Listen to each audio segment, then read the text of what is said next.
Buat beberapa dari kita mungkin ngerasa bahwa gaming itu adalah segalanya, sehingga butuh banget tuh ngegame dimanapun dan kapanpun.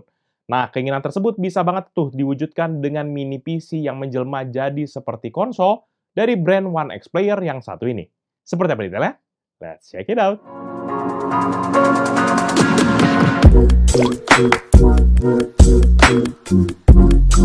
Halo guys, balik lagi bersama Pichel dan kali ini kita akan bahas sebuah PC yang berbentuk seperti sebuah konsol portable yaitu One X Player AMD 5700U version. Dalam spesifikasi device ini adalah sebagai berikut. Prosesor AMD Ryzen 7 5700U, RAM 16GB LPDDR4 Dual Channel 4,2 GHz, storage SSD NVMe dengan kapasitas 1TB, integrated GPU AMD Radeon RX Vega 8 dengan sharing memori sebesar 3GB, layar IPS panel touchscreen 8,4 inch 8-bit dengan resolusi 2560x1600 atau WQHD dan refresh rate sebesar 60 Hz.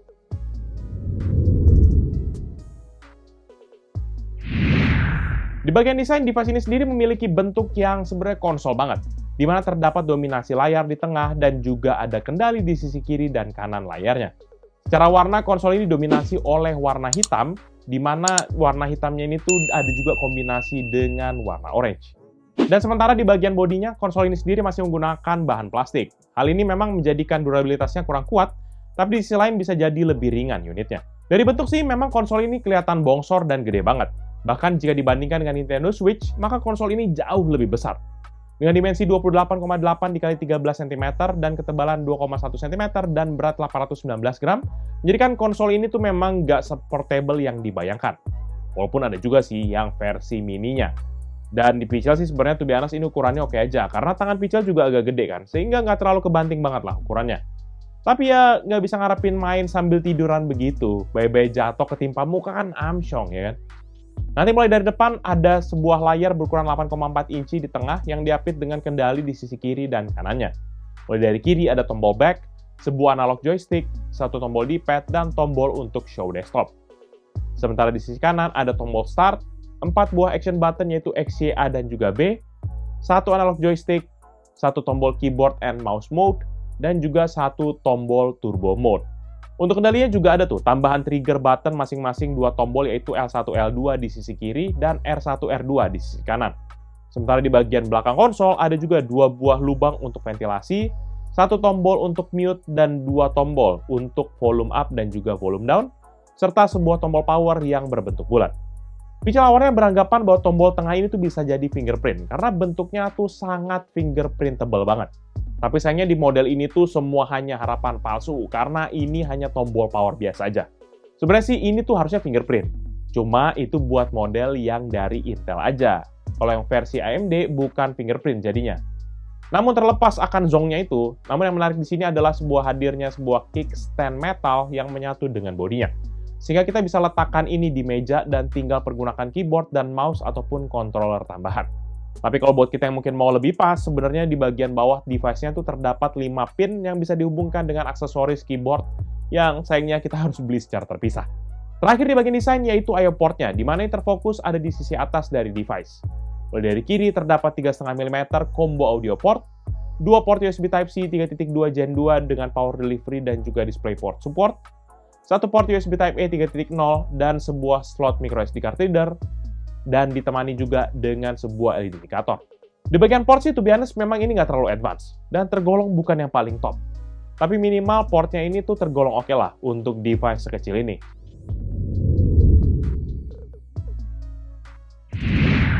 Di sektor layar, device ini sendiri punya layar IPS touchscreen berukuran 8,4 inci yang memiliki aspek rasio 16:10 dengan resolusi WQHD atau 2560x1600 pixel dengan refresh rate 60 Hz dan response time 25 ms. Panelernya diproduksi oleh BOE dengan kode TV080WUM-NLO yang memiliki color depth 8-bit dengan color akurasi 66% DCI-P3, 86% sRGB, dan 66% Adobe RGB. Sementara tingkat kecerahan maksimumnya pun berada di 390 nits dengan kontras rasio di 900:1. To be honest, kalau ditanya kualitas layarnya sih tergolong biasa aja. Tapi ini bisa banyak kebantu oleh karena resolusi yang tinggi menjadikan layarnya tuh enak banget buat dipakai konsumsi multimedia. Tapi ya gitu, kita nggak bisa terlalu banyak ngandelin untuk urusan yang butuh color akurasi tinggi, macam-macam kayak grafik ataupun video editing.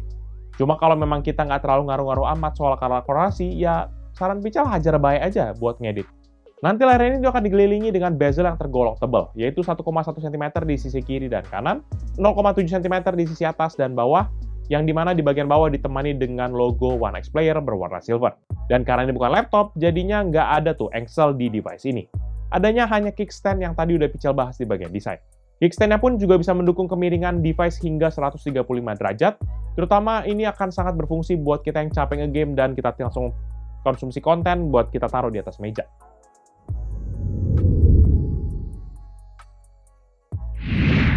Sementara di input device, ada dua input device khusus, yaitu touchscreen serta gaming controller.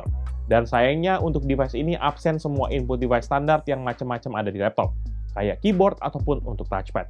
Sebagai pengganti keyboard, karena absen di device ini, maka sudah ada on-screen keyboard yang bisa kita aktifkan menggunakan tombol keyboard di sisi kanan layar.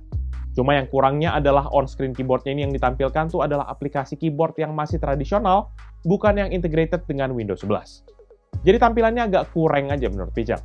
Walaupun dalam beberapa kondisi, on-screen keyboard yang versi jadul begini malahan bisa diakses lebih baik pada saat kita lagi main game yang full screen. Dan juga buat pengganti mouse, sebenarnya kita bisa pakai layar sentuhnya yang support akan 10 titik sentuhan. Namun kalau kita mau emulate seperti kayak mouse gitu ya, kita bisa tinggal tahan aja tuh tombol on-screen keyboardnya di sebelah kanan sampai tombol yang menyala berwarna orange. Setelah itu kita tinggal pakai aja analog stick di sebelah kiri yang bisa berfungsi jadi mouse. Walaupun saat pemakaian nggak semudah mouse-mouse yang pada umumnya, tapi minimal bisa menggantikan basic mouse lah. Dan yang menarik juga sebenarnya di device ini adalah punya shock vibration gitu. Sehingga dalam berbagai permainan kita bisa sangat merasakan akan getarannya. Sangat membantu banget, terutama meningkatkan experience saat kita sedang bermain game. Dan untuk kendali kontrolernya pun tidak ada yang berbeda pada controller pada umumnya. Pical sih udah bahas tadi di bagian desain. Dan secara feeling pun ini baik tombol dan juga analognya punya feeling yang nyaman dan juga hening.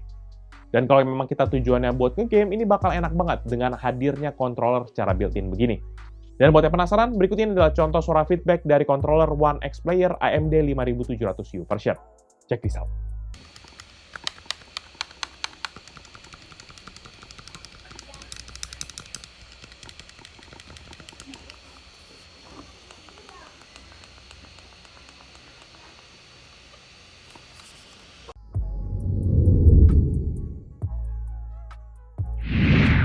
Nah, walaupun ini produknya adalah compact, namun ini ditenagai dengan spek yang nggak main-main, yaitu dengan AMD Ryzen 7 5700U. Prosesor ini sendiri memiliki arsitektur 7 nanometer dengan konfigurasi 16 inti, yaitu 8 inti fisik dan 8 inti virtual, serta TDP 15 watt. Prosesornya juga memiliki base frekuensi 1,8 GHz dengan boost max hingga ke 4,35 GHz. Untuk TDP ini sendiri sebenarnya kita tingkatkan bisa loh dengan tombol turbo aja di sebelah kanan sampai lampunya menyala. Dengan tombol tersebut, maka TDP-nya akan terdongkrak maksimum menjadi 30 watt dan kipasnya akan langsung kepada naik ke level yang high speed. Sementara di bagian software, device ini sendiri sudah dilengkapi dengan Windows 11. Dan pada waktu kita tes Windows-nya, ini sudah diupdate ke level terakhir, yaitu Windows 11 build number 22621.963. Dan untuk menguji akan performa device ini, maka Pical menjalankan beberapa benchmark. Dalam pengetesan ini, kita selalu colokkan kepada adaptor listrik dan kita set performanya ke mode turbo agar hasilnya lebih maksimal. Dan pertama dengan Cinebench R23 dan dalam satu kali pengujian menghasilkan skor 7.588 poin untuk CPU multicore dan 1.166 poin untuk CPU single core. Sehingga menghasilkan MP ratio sebesar 6,51 kali. Sementara untuk Cinebench R20 dan dalam tiga kali pengujian, laptop mendapatkan skor rata-rata 3.116 poin. Ini dia perbandingan dengan laptop dan PC yang Pical pernah review.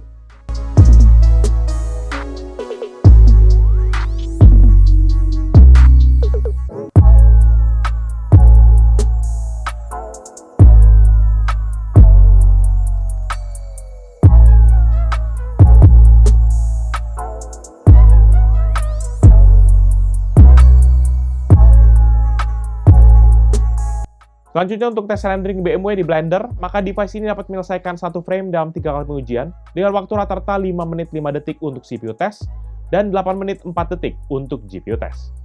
Ini dia perbandingan dengan laptop dan PC yang Pical pernah review.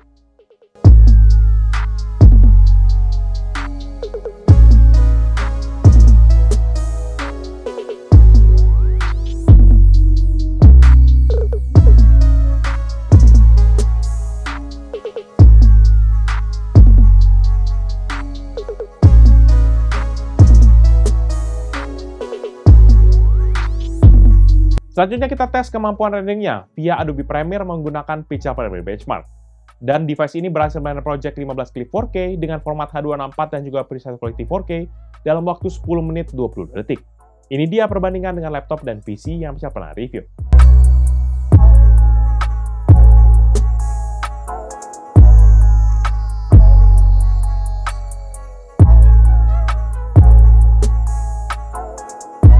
Selanjutnya untuk PC Mark 10 sebagai gambaran overall performa dari device ini, skor yang didapat adalah 8.557 untuk esensial, 7.337 untuk productivity, dan 5.532 untuk digital content creation. Secara rata-rata, device ini mendapatkan skor 5.039 poin. Ini dia perbandingan dengan laptop dan PC yang Pichal pernah review.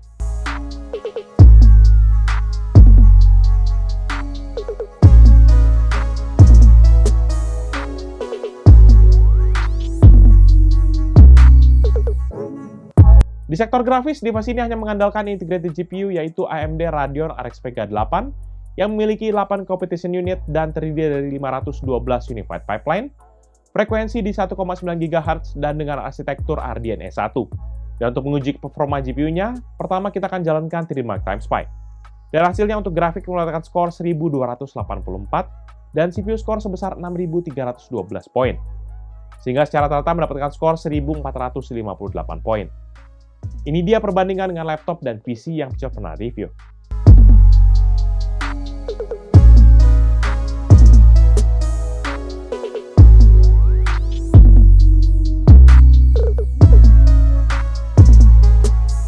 Selanjutnya kita akan tes beberapa game seperti biasa.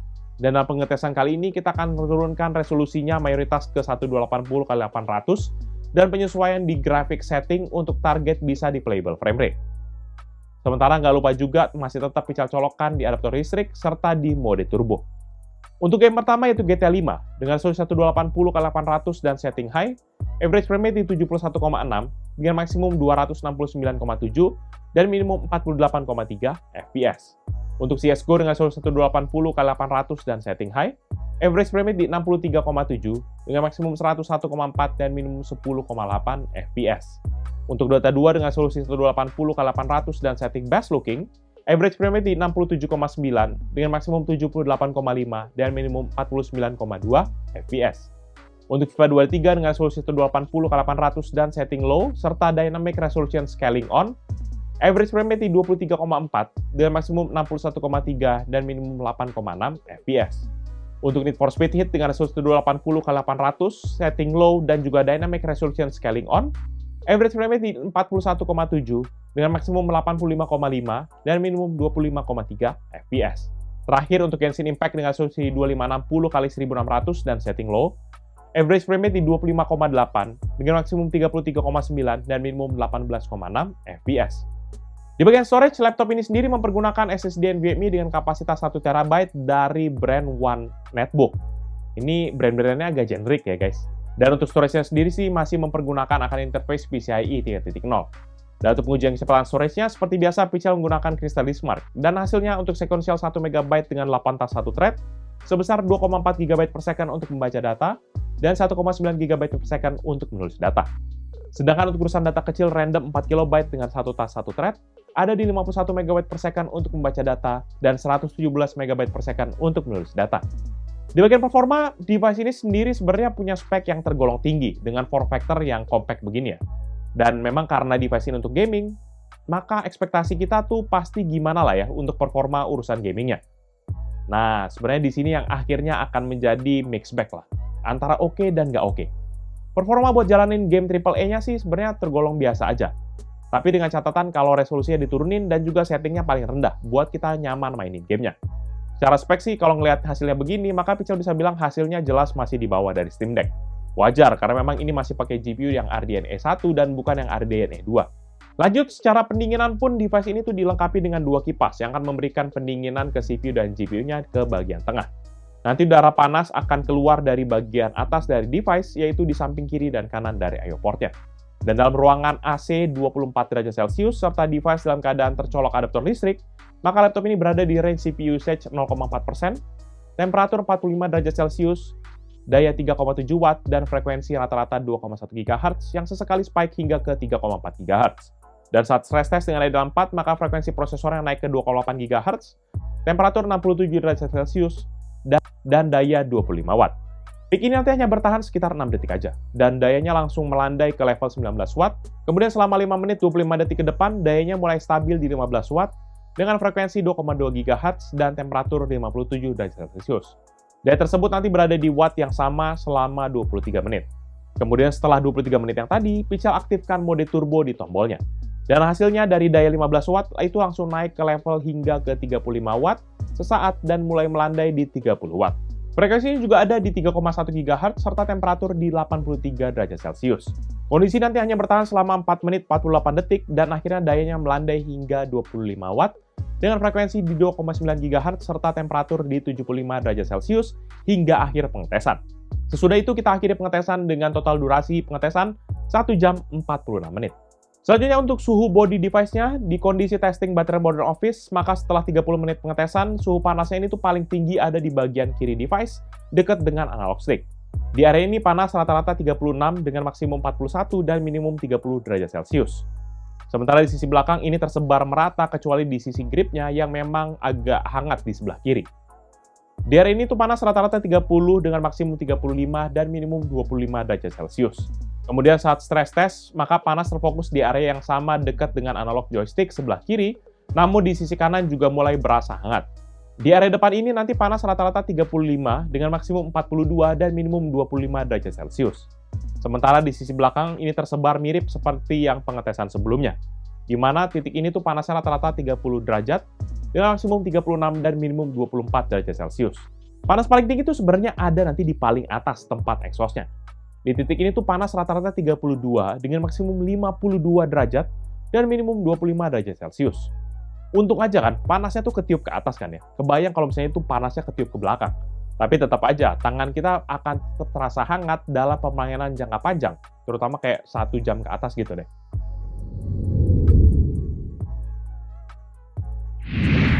Di bagian audio, device ini sendiri dilengkapi dengan 2 buah speaker di bagian depan. Tepatnya di area bawah yang ditemani oleh aksen grill berwarna orange dan menghadap kepada kita. Nggak ada info soal speakernya tuh dituning oleh siapa. Tapi suaranya ini punya speaker yang menggunakan driver masing-masing berdaya 2 watt. Dan untuk kualitas audionya pun Pichel bisa bilang tergolong lumayan. Bahkan ngalahin beberapa speaker laptop yang udah pernah Pichel bahas loh ini. Setiap suaranya tuh masih ada berasa kayak dentuman dan nggak terlalu kering-kering amat. Apalagi kalau kita pakai bermain game sih, ini bener-bener kita cuma ngandelin speaker internalnya itu udah jauh lebih dari cukup.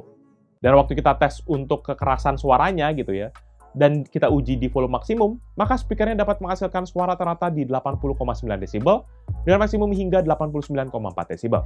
Buat teman-teman yang penasaran, berikut ini merupakan contoh audio dari konsol One X Player AMD 5700U version. Cek di sana.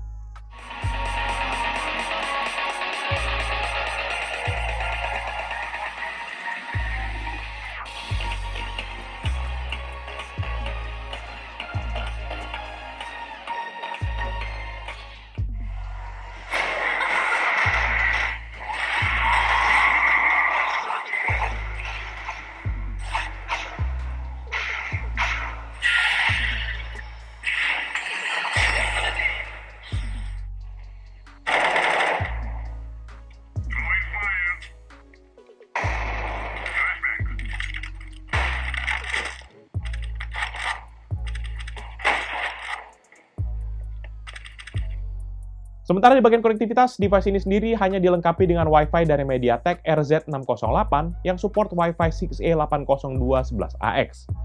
Ada juga Bluetooth versi 5.2 serta Wi-Fi-nya juga sudah support triple frekuensi, yaitu 2,4, 5, dan juga 6 GHz. Dan yang menjadi masalah di bagian multimedia tuh adalah tidak adanya webcam. Sehingga kita tidak bisa langsung pergunakan untuk kayak kita online meeting, ataupun mungkin buat kita yang mau langsung Twitch streaming langsung dari device ini.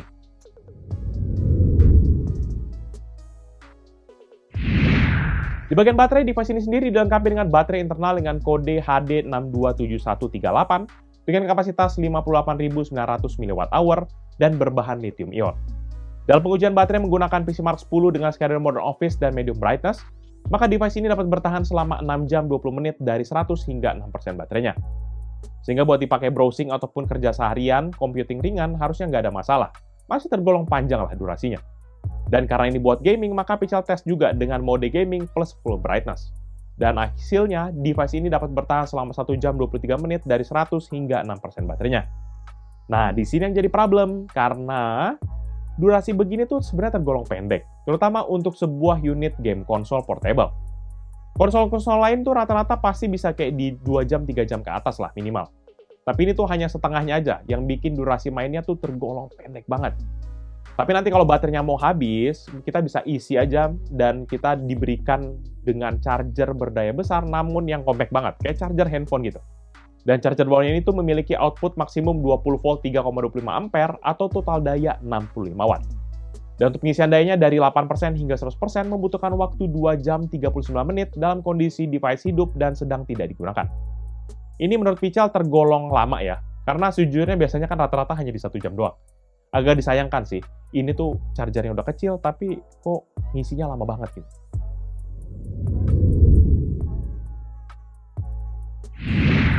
Nah, untuk sisi upgrade, walaupun ini device tergolong portable, tapi untung aja masih ada satu opsi upgrade di bagian storage-nya. Secara RAM jelas, nggak bisa di-upgrade apa-apa karena memang sudah tersolder kepada motherboard-nya. Namun untuk storage, ada satu slot M2 NVMe sebesar 2280 atau yang paling panjang yang sudah ada dan bisa kita ganti kepada kapasitas yang lebih tinggi. Sekarang kan sudah ada tuh 1 TB, walaupun merek-mereknya nggak jelas. Namun saran Pical ya naikin aja langsung ke 2 ataupun ke 4 TB sekalian. Jadi kita bisa naikin langsung ke 2 ataupun 4 TB sekalian. Bahkan lebih lah, tergantung dengan teman-teman ada duit berapa. Selebihnya sih nggak ada lagi opsi upgrade untuk laptop ini. Overall, menurut pendapat pribadi Pical, One X Player merupakan sebuah device yang memang ditujukan nggak buat semua orang. Pical sih ngeliat ini tuh lebih ke arah kita yang mungkin suka gaming di luar tapi nggak puas dengan performa konsol portable, atau mungkin ujung-ujungnya nggak ada pilihan game yang kita mau mainin di konsol portable lain. Di sisi performa sih Pical bisa bilang memang ini nggak terlalu spesial. Layaknya laptop integrated graphic itu, cuma beda form factor aja yang jadi nilai jualnya. Ditambah juga dengan layar touchscreen beresolusi tinggi memang menjadikan mata tuh bakal dimanjakan banget. Namun concern Pical yang paling besar adalah performanya yang masih kurang jos. Jadi di bagian game tuh kayak harus puas dengan 30 hingga 40 FPS aja. To be honest, selebihnya Pical sih super happy dengan One X Player ini. Walaupun Pical jadi penasaran kalau Steam Deck gimana ya? Cara harganya sih konsol ini dibanderol dengan harga 18 jutaan waktu Pical beli ini di online store. Harga yang memang tergolong mahal dan kurang bersahabat. Tapi ya sekiranya catatan ini kan portable lah. Bahkan lebih portable dibandingkan laptop pada umumnya. Jadi kalau memang kita nggak butuh-butuh amat, ataupun memang kita iseng mau ngeluarin duit gitu ya, memang ini pilihan yang boleh dipertimbangkan. Tapi kalau misalnya kita suka gaming dan memang kita butuh performa ataupun budget kita terbatas, mending cari alternatif yang lain. Di uang segini kita bisa dapat yang lebih better, walaupun nggak se-portable ini. Dan nanti buat teman-teman yang mungkin berminat dengan produk ini atau mau cek produknya, bisa cek di description yang bisa saya cantumkan di bawah ini. Jangan lupa juga untuk like dan share video ini, plus kunjungi juga sosial media dari Pical Techno dan Pical Media Group, seperti Facebook, Twitter, Instagram, TikTok, Hello, dan website kita, yaitu picalmediagroup.com. Oh ya, teman-teman bisa juga kunjungi YouTube channel kita yang bahas soal game, yaitu Pical Main Game, ataupun channel satu lagi yang meliput cerita di belakang dari Pical, yaitu PMG Fans. Jadi itu dia video kali ini. Thank you guys for watching. At the next video. Bye-bye. Kan gokil. Goks.